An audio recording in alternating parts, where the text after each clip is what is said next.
Welcome student. আজকের ভিডিওতে আমি আলোচনা করব পলিটিক্যাল সায়েন্সের একটি বিষয় নিয়ে। ভারতের সংবিধানের তৃতীয় অধ্যায়ে অর্থাৎ পার্ট 3-তে 19 থেকে 22 ধারায় কতগুলি স্বাধীনতার অধিকারকে স্বীকার করা হয়েছে। আজকে আমি 22 ধারার বিষয়ে আলোচনা করব।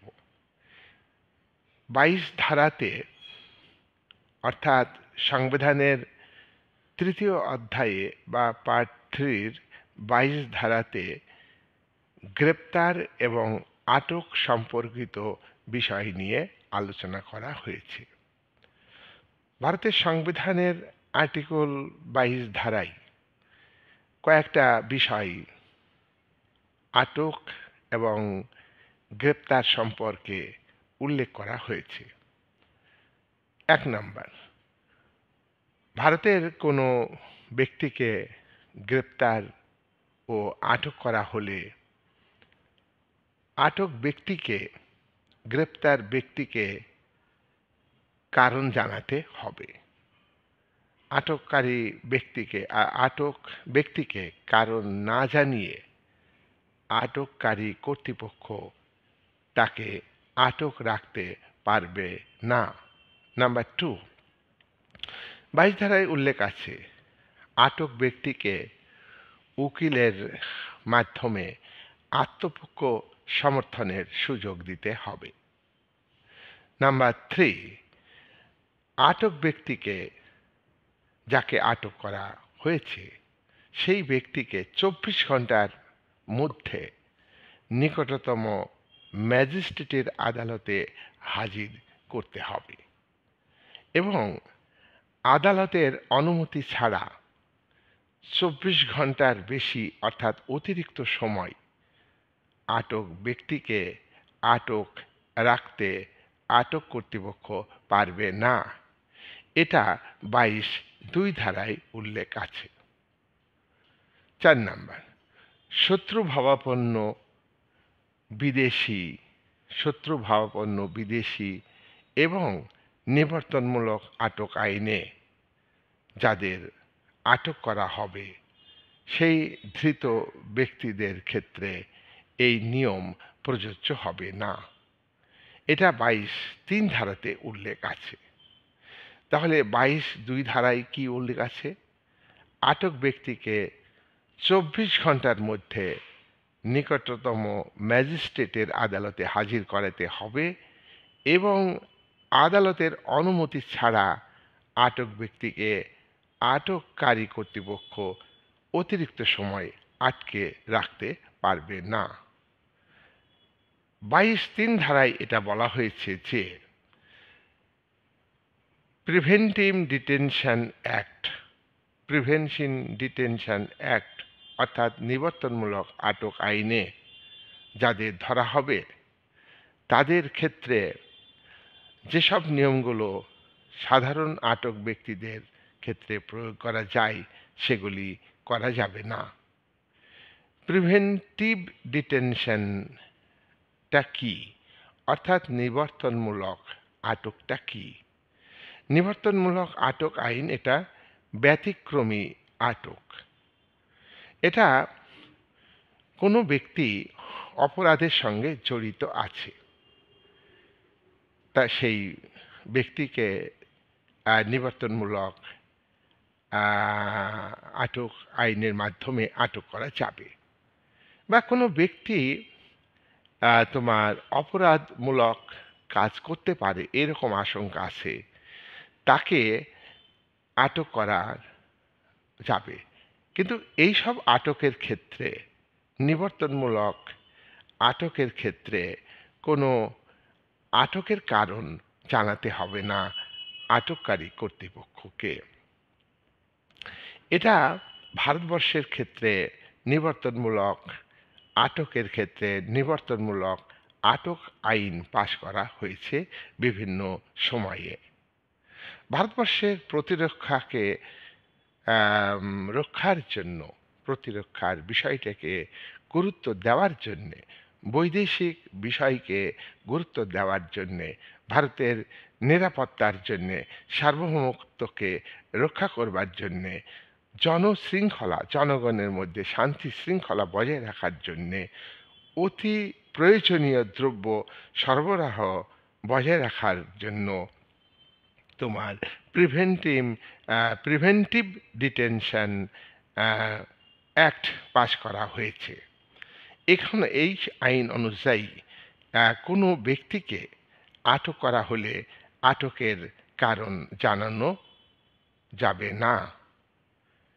এখন কথা হলো কি যে 24(4) এবং 22(4) এবং 22(7) ধারাতে এ কথা বলা হয়েছে যে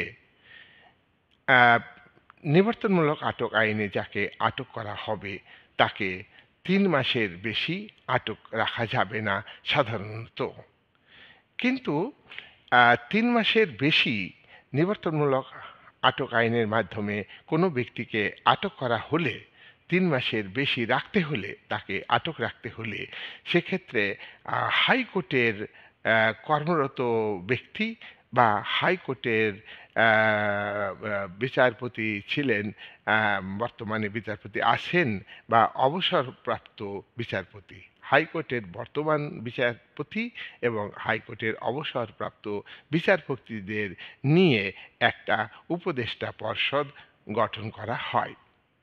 এই উপদেষ্টা পর্ষদ যদি মনে করে যে নিবর্তনমূলক আটক আইনে যাকে আটক করা হয়েছে তাকে 3 মাসের বেশি সময় রাখা যাবে, 3 মাসের বেশি সময় আটককারী সংস্থা রাখতে পারবে আটক, তাহলে সেক্ষেত্রে আটক ব্যক্তিকে আটক রাখা যাবে। এক্ষেত্রে বলা হয়েছে যে এক্ষেত্রে 22(5) ধারা অনুযায়ী সংবিধানে একথা বলা হয়েছে যে 22(5) ধারাতে আটক আদেশ যারা দিয়েছে কর্তৃপক্ষ এবং যে উপদেষ্টা পর্ষদ 3 মাসের বেশি আটক রাখা যাবে এই বলে পরামর্শ দিয়েছে, তাকে এটাও ভাবতে হবে যে আটক ব্যক্তিকে আদালতে আবেদনের সুযোগ দিতে হবে। নিবর্তনমূলক আটক আইনের মাধ্যমে কোনো ব্যক্তিকে আটক করা হলে তাকে 3 মাসের বেশি সাধারণত রাখতে পারবে না আটককারী কর্তৃপক্ষ। কিন্তু এক্ষেত্রে হাইকোর্টের বর্তমান বিচারপতি এবং অবসরপ্রাপ্ত বিচারপতিদের নিয়ে একটা উপদেষ্টা পর্ষদ গঠিত হবে। সেই পর্ষদের অনুমতি নিয়ে 3 মাসের বেশি আটককারী কর্তৃপক্ষ আটক ব্যক্তিকে রাখতে পারবে। কিন্তু এক্ষেত্রে 22(5) ধারায় সংবিধানে উল্লেখ আছে যে আদালতে ওই আটক ব্যক্তি আবেদন করার সুযোগ পাবে। হাইকোর্ট এবং সুপ্রিম কোর্ট এক্ষেত্রে জনস্বার্থের বিষয় যুক্ত আছে কিনা, আটক ব্যক্তিকে যে আটক করা হয়েছে যে আইনের নিবর্তনমূলক আটক আইনের মাধ্যমে তাতে জনস্বার্থ যুক্ত আছে কিনা, এক্ষেত্রে হাইকোর্ট এবং সুপ্রিম কোর্ট স্পষ্টভাবে নির্দেশ দিতে পারবে। ভারতের সংবিধানের 32 ধারা অনুযায়ী সুপ্রিম কোর্ট নাগরিকদের অধিকার রক্ষার জন্য এক্ষেত্রে নিবর্তনমূলক আটক আইনে আটক ব্যক্তিকে কতগুলি সুযোগ দেওয়ার নির্দেশ দিতে পারে। 32 ধারা অনুযায়ী বন্দি প্রত্যক্ষীকরণের বিষয়ে সুপ্রিম কোর্ট কতগুলি নির্দেশ দিতে পারে। আবার 226 ধারা অনুযায়ী হাইকোর্ট নাগরিকদের অধিকার রক্ষার ক্ষেত্রে কতগুলি নির্দেশ দিতে পারে। এক্ষেত্রে 22 ধারা অনুযায়ী বন্দি প্রত্যক্ষীকরণের ক্ষেত্রে নির্দেশ দিতে পারবে। এক্ষেত্রে সুপ্রিম কোর্ট এবং হাইকোর্ট কি যুক্তি দিয়ে এই নির্দেশ দিতে পারে? সুপ্রিম কোর্ট দেখবে যে আইনে আটক করা হয়েছে আটক ব্যক্তিকে সেখানে আটককারী কর্তৃপক্ষ যে জনস্বার্থের যুক্তি দেখাচ্ছে যে একে আটক না রাখলে জনস্বার্থ বিঘ্নিত হবে। সেই জনস্বার্থ বিঘ্নিত হবে এই যে বক্তব্য আটক কর্তৃপক্ষের এটা যথাযথ কিনা সে বিষয়ে সুপ্রিম কোর্ট নির্দেশ দেবে এবং স্পষ্ট করবে। 22(6) ধারা অনুযায়ী কথা বলা হয়েছে যে আটক কর্তৃপক্ষ এ জনস্বার্থ বিষয়টি যুক্ত আছে কিনা স্পষ্টভাবে উল্লেখ করতে বাধ্য।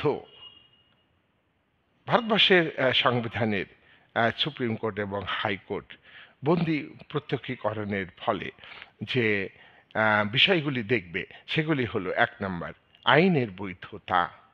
আইনের বৈধতা নিবর্তনমূলক আটক আইনের মাধ্যমে কাউকে আটক করেছে বা এমনিতে আটক করেছে, যে আইনের মাধ্যমে আটককারী কর্তৃপক্ষ কোনো ব্যক্তিকে আটক করেছে সেই আইনটা বৈধ আইন কিনা সে বিষয়ে সুপ্রিম কোর্টের বক্তব্য স্পষ্ট। অবৈধ হলে সুপ্রিম কোর্ট সেই আইন বাতিল করতে পারবে। 2 নম্বর আটক ব্যক্তিকে যথাবিহিত পদ্ধতিতে আটক করা হয়েছে কিনা তার কারণ আটক ব্যক্তিকে যথাযথভাবে দেওয়া হয়েছে কিনা সে বিষয়ে সুপ্রিম কোর্ট এবং হাইকোর্ট স্পষ্টভাবে বিচার বিশ্লেষণ করে দেখবে। নাম্বার 3 যুক্তিসঙ্গত কারণে যদি আটক ব্যক্তিকে আটককারী কর্তৃপক্ষ বিচার করে সেটাকে মেনে নেওয়া যাবে, কিন্তু যুক্তিসঙ্গত কারণে যদি আটক না করে তাহলে সেটাকে সুপ্রিম কোর্ট হাইকোর্ট বাতিল করে দিতে পারবে। 4 নম্বর কর্তৃপক্ষের আটকের প্রকৃত ক্ষমতা আছে কিনা।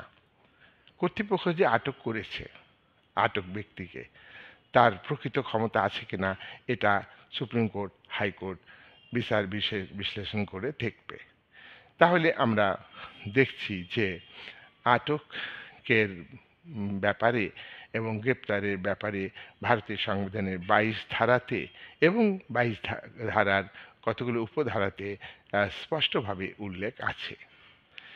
ভারতবর্ষের সার্বভৌমত্ব রক্ষা, ভারতের জাতীয় ঐক্য ও সংহতি বজায় রাখা, জনশৃঙ্খলা বজায় রাখা ইত্যাদি কারণে যে আটক কর্তৃপক্ষ আটক ব্যক্তিকে আটক করে বিভিন্ন পরিস্থিতিতে নিবর্তনমূলক আটক আইনের মাধ্যমে ভারত সরকার, ভারতের যে পার্লামেন্ট এবং রাজ্যের যে আইনসভা ভারতের সার্বভৌমত্বকে রক্ষা করবার জন্য এবং ভারতের জাতীয় স্বার্থকে অক্ষুণ্ণ রাখার জন্য বৈদেশিক বিষয়ে এবং এবং এবং জনশৃঙ্খলা বজায় রাখার ক্ষেত্রে ভারতের সার্বভৌমত্বকে রক্ষা করবার ক্ষেত্রে কতগুলি আইন কেন্দ্রীয় স্তরে পার্লামেন্ট এবং রাজ্য স্তরে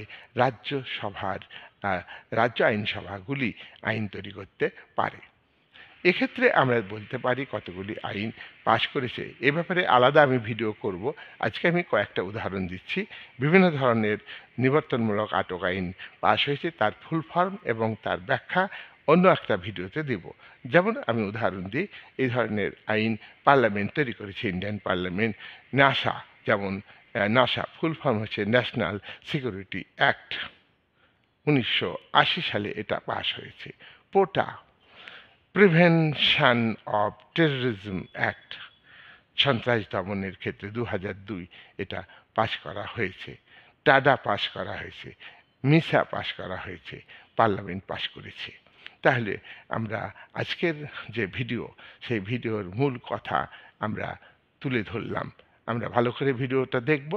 আটক ব্যক্তির কি কি সুবিধা এবং আটক ব্যক্তিকে আটকের কারণ এবং কোন কোন ক্ষেত্রে কারণ জানানো হবে না সেই বিষয় সম্পর্কিত আলোচনা আমরা তুলে ধরলাম। এই বলে আজকের ভিডিও আমি শেষ করলাম। পরে এই চ্যাপ্টারে আরও অনেক ভিডিও আমি দেব।